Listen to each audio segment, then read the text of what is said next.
Hello friends, आज मैं आपसे सिंपल फ्यूचर का इंट्रोगेटिव फॉर्म यानी क्वेश्चन टाइप सेंटेंसेज की चर्चा करेंगे।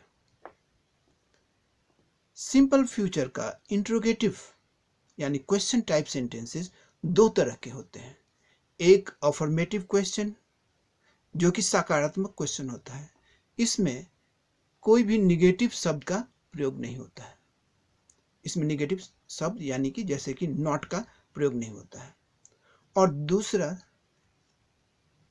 नेगेटिव क्वेश्चन, ये नेगेटिव क्वेश्चन नकारात्मक क्वेश्चन है। इसमें नकारात्मक शब्द जैसे कि नॉट का प्रयोग होता है।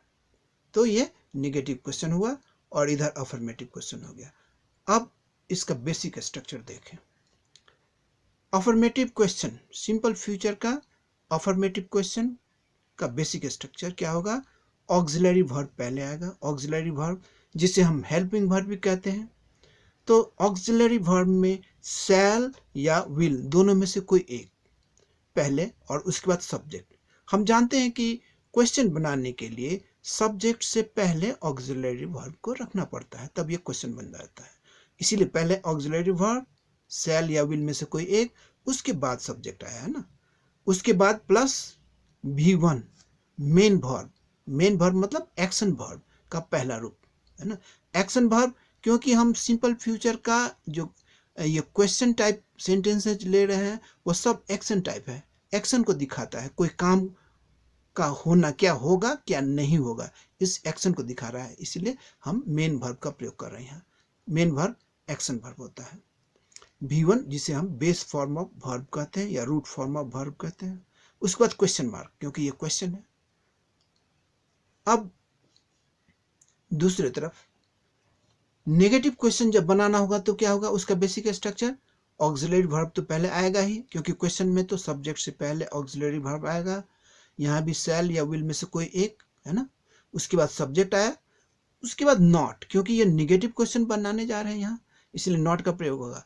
प्लस V1 मेन वर्ब का पहला रूप, first form of main verb है ना, एक्शन वर्ब का पहला रूप।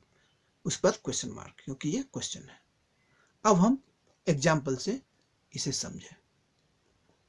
पहले इस साइड अफर्मेटिव क्वेश्चन है, इस साइड में, और इधर ये नेगेटिव क्वेश्चन है। अब इसे एग्जाम्पल से देखें।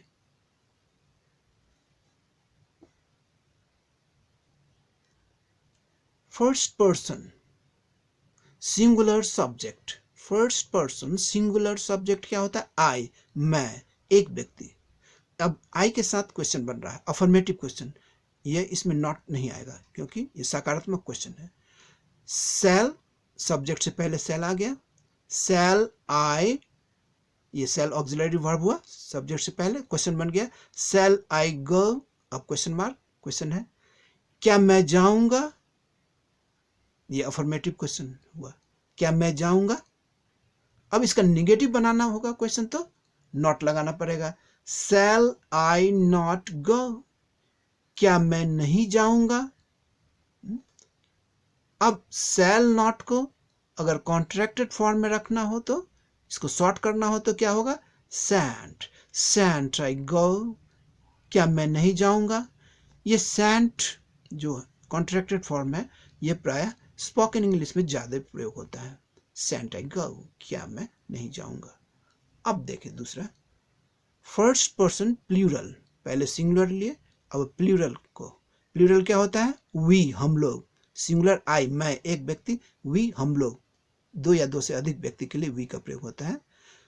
शैल पहले आ गया ऑक्सिलरी वर्ब, तब सब्जेक्ट आया। शैल वी गो, क्या हम लोग जाएंगे। इसका निगेटिव क्वेश्चन बनाएंगे तो क्या होगा? Shall we not go, not लग जाएगा, तब निगेटिव क्वेश्चन बन जाएगा। शैल वी नॉट गो, क्या हम लोग नहीं जाएंगे। अब ये शैल नॉट को कॉन्ट्रैक्टेड फॉर्म में रखना हो तो शैंट वी गो, क्या हम लोग नहीं जाएंगे। स्पोकन इंग्लिश में कॉन्ट्रैक्टेड फॉर्म ज्यादा प्रयोग होता है। अब यहां एक बात ध्यान में रख लिया, फर्स्ट पर्सन सब्जेक्ट्स, चाहे वो सिंगुलर हो आई या प्लूरल हो वी, दोनों के साथ जब क्वेश्चन बनाना होता है तो ऑक्सिलरी वर्ब सेल का ही प्रयोग होता है, सेल का प्रयोग होता है। देखिए यहाँ भी सेल, सेल आई, सेल भी। और इसके बाद बाकी जितने भी सब्जेक्ट्स हैं, सेकंड पर्सन के, थर्ड पर्सन के जितने भी सब्जेक्ट्स हैं, उसके साथ क्वेश्चन बनाने के लिए विल का प्रयोग होगा। देख यहाँ देखते जाएंगे, विल का ही प्रयोग होगा। Will you, will he, will they, will see, will Ram, जितना भी सब में विल आएगा। अब यहाँ देखें, सेकंड पर्सन सिंगुलर सब्जेक्ट क्या हुआ, यू, आप या तुम, एक व्यक्ति का प्रयोग हो रहा है ना। अब इंग्लिश में तो यू से सिंगुलर भी दिखाया जाता है और प्लूरल भी दिखाया जाता है। यू मतलब आप या तुम, और यू मतलब यहाँ प्लूरल में जब हम जाएंगे, यहाँ प्लूरल में जाएंगे, यहाँ नीचे ही है प्लूरल, तो यू मतलब आप लोग या तुम लोग हो जाएगा, है ना। लेकिन हिंदी में तो अलग होता है, आप एक के लिए या तुम एक के लिए, और ज्यादा के लिए दो या दो से अधिक के लिए आप लोग तुम लोग होता है ना। लेकिन इंग्लिश में यू से ही होता है सिंगुलर भी और यू से प्लूरल भी। अब यहाँ देखें एग्जाम्पल, विल यू गो, क्या आप जाएंगे, या क्या तुम जाओगे। ये अफर्मेटिव क्वेश्चन हुआ। अब इसका नेगेटिव क्वेश्चन कैसे बनेगा, नॉट लग जाएगा। विल यू नॉट गो, क्या आप नहीं जाएंगे, या क्या तुम नहीं जाओगे। अब इसका कॉन्ट्रैक्टेड फॉर्म करना हो तो विल नॉट का कॉन्ट्रैक्टेड क्या होता है, ओंट यू गो, ओंट यू गो, क्या आप नहीं जाएंगे या क्या तुम नहीं जाओगे। अब देखें second person plural, second person plural में यू ही होता है। अब ये कॉन्टेक्स्ट से पता चल रहा है कि यू यहाँ प्लूरल के लिए प्रयोग हो रहा है, क्योंकि आप लोग, तुम लोग है। विल यू गो, क्या आप लोग जाएंगे, या क्या तुम लोग जाओगे। अब इसका नेगेटिव क्वेश्चन क्या हो जाएगा, विल यू नॉट गो, क्या आप लोग नहीं जाएंगे, या क्या तुम लोग नहीं जाओगे। इसका कॉन्ट्रैक्टेड फॉर्म ओंट यू गो, क्या आप लोग नहीं जाएंगे या तुम लोग नहीं जाओगे। अब थर्ड पर्सन में आए, थर्ड पर्सन सिंगुलर क्या होता है, ही क्या होता है, मेल के लिए प्रयोग होता है। विल ही गो, क्या वह जाएगा। यह अफर्मेटिव क्वेश्चन इधर आ रहा है क्योंकि यहाँ नॉट का प्रयोग नहीं हो रहा है। क्या वह जाएगा, अब इसका नेगेटिव क्वेश्चन यहाँ बनेगा तो क्या हुआ, नॉट लग जाएगा। विल ही नॉट गो, क्या वह नहीं जाएगा। अब यहाँ कॉन्ट्रैक्टेड करना होगा तो विल नॉट को करके वोंट कर देंगे, ओंट ही गो, क्या वह नहीं जाएगा।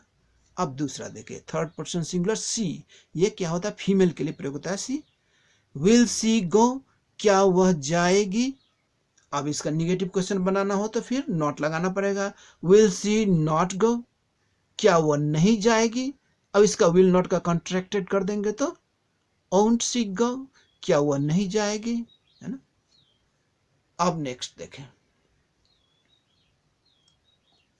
It, first person singular it, ये क्या होता है, निर्जीव वस्तु या एनिमल के साथ इट का प्रयोग होता है। यहां मैंने एनिमल जैसे डॉग के लिए इट का प्रयोग किया है। विल इट गो, क्या यह जाएगा। इसका negative question, will it not go, क्या यह नहीं जाएगा। इसका कॉन्ट्रैक्टेड करेंगे तो ओंट इट गो, क्या यह नहीं जाएगा। अब देखें थर्ड पर्सन सिंगुलर में वन नेम, एक नाम, व्यक्ति का या वस्तु का, किसी भी चीज का एक नाम थर्ड पर्सन सिंगुलर होता है। मैंने यहाँ व्यक्ति का नाम लिया है राम। विल राम गो, क्या राम जाएगा। अब इसका निगेटिव करेंगे तो विल राम नॉट गो, क्या राम नहीं जाएगा। कॉन्ट्रैक्टेड करेंगे तो विल नॉट का ओंट राम गो, क्या राम नहीं जाएगा। अब देखें third person plural, third person plural में क्या हो जाता है, दो या दो से अधिक नाम, व्यक्ति का नाम या वस्तु का नाम, टू और मोर नेम्स ऑफ पर्सन्स और थिंग्स, है ना। ये थर्ड पर्सन प्लूरल हो गया है ना। अब यहाँ व्यक्ति का मैंने लिया है, दो व्यक्तियों का नाम प्लूरल में। विल राम एंड श्याम गो, क्या राम और श्याम जाएंगे। इसका negative question, will Ram and Shyam not go, क्या राम और श्याम नहीं जाएंगे, है ना। नॉट गो, क्या राम और श्याम नहीं जाएंगे। फिर इसका कॉन्ट्रैक्टेड करना हो, जो कि स्पोकन इंग्लिश में ज्यादा प्रयोग होता है, ओंट राम एंड श्याम गो, क्या राम और श्याम नहीं जाएंगे। अब यहाँ कुछ महत्वपूर्ण पॉइंट ध्यान में रखने योग्य है। Points to note. पहला point, to make questions with the first person subjects, I singular हो गया, मैं, वी हम लोग plural. First person subject I और वी के साथ जब भी क्वेश्चन बनता है तो उसमें शैल ऑक्सिलरी वर्ब का प्रयोग होता है। Shall is used before the subject. Shall का प्रयोग सब्जेक्ट से पहले आकर क्वेश्चन बनता है। कहने का मतलब सब्जेक्ट्स आई अथवा we first person subject I और वी के साथ कभी भी क्वेश्चन बनेगा तो शैल का प्रयोग होता है। अब दूसरा point, to make questions with the rest. First person subjects के अलावे उसके बाहर उसको छोड़कर जितने भी सब्जेक्ट्स हैं, आई वी को छोड़कर जितने भी सब्जेक्ट्स हैं उसके साथ क्वेश्चन बनेगा, जो सेकंड पर्सन हो या थर्ड पर्सन जो भी सब्जेक्ट्स है उसके साथ क्वेश्चन किस ऑक्सिलरी वर्ब के साथ बनेगा, विल के साथ। उसमें विल लगाकर क्वेश्चन बनाएंगे। To make questions with the rest, second, third person subjects, will is used before the subject. Will का प्रयोग सब्जेक्ट से पहले आएगा, है ना, और क्वेश्चन बनेगा। फर्स्ट पर्सन के साथ क्वेश्चन बनाना हो तो सेल लगाएंगे आई वी के साथ, और बाकी उसके अलावे जितने भी है यू, ही, सी, दे, राम, मोहन, है ना, जितने भी कोई वस्तु का नाम जिसके भी साथ क्वेश्चन बनाएंगे तो विल का प्रयोग होगा। Thank you very much.